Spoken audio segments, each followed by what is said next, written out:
Jason Lawrence, MX history. Meet Jason Lawrence. Now, before we even get into this, I just need to address the fact that I understand that Jason Lawrence is a very controversial figure inside of motocross. But let's just remember that everybody has demons, everybody fights them their own way, and it's not always a winning battle. I can tell you from experience.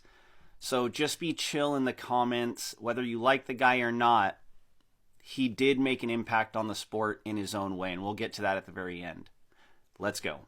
A lot of people will vouch for the fact that Jason Lawrence was an incredible rider. He had an amazing amateur career, including multiple wins and championships, including being the national champ in 2004. So when he joined the pro ranks, a lot of people were excited to see what he was going to bring to the lights class. Companies like Yamaha of Troy, Monster Energy, and Boost Mobile went all in on him. He was young, fun, and charismatic. This is a picture of him giving bunny ears to Ryan Dungey. Seemingly everything was going the plan for Jason. Lawrence was known as a bit of a wild card, though. He had known beefs with Ryan Villopoto and Brock Hepler, and they even came to blows at times. But things were moving in the right direction for him, including taking the AMA Supercross Lights Championship in 2008. Unfortunately, a lot of people will say this was more of the beginning of the end moment. You can find a lot of articles about Jason Lawrence and the troubles that he ran into in the end of his career. This one from whataculture.com does a really good job of giving you an overview. Now, we already talked about the fights that he had with Villopoto and Hepler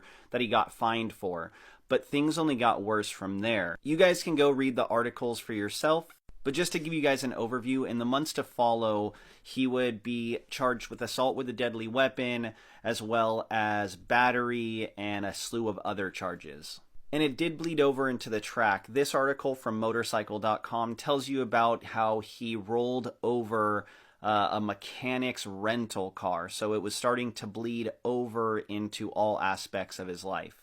Finally, on July 4th, he was arrested and put in jail for disorderly conduct. You can read it right there. And basically the AMA had had enough and suspended them indefinitely. So how do you make an impact on our sport? Jason is known as one of the last of a dying breed of rowdy, rambunctious racers. Nowadays, teams keep very close tabs on their riders. So are you a Jason Lawrence fan? Tell me below. Peace out, guys.